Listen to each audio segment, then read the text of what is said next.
بسم الله الرحمن الرحيم. اللهم صل على سيدنا محمد. يوم الأحد إن شاء الله الساعة 3 صباحا مباراة قوية جدا، مباراة صعب جدا تتوقع نتيجتها.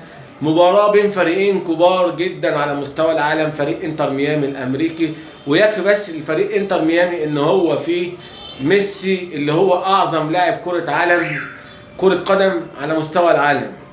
ميسي طبعا ومارادونا اتنين لا يمكن يتقارنوا بأي حد، ولكن طبعا مارادونا في جيله وميسي في جيله، يعني ميسي في الجيل ده مفيش مقارنة خالص مع أي لاعب تاني من حيث المهارة. صحيح إن هو كان بيتقارن مع كريستيانو رونالدو، ولكن طبعا ده طعم وده طعم، وده لعب وده لعب تاني.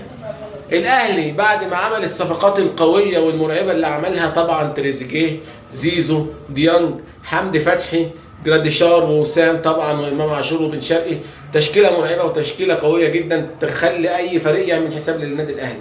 ولكن هل التشكيله دي هتقدر تثبت نفسها في كاس العالم للانديه قصاد فرق قويه زي بالميراس وزي انتر ميامي وزي بورتو البرتغالي؟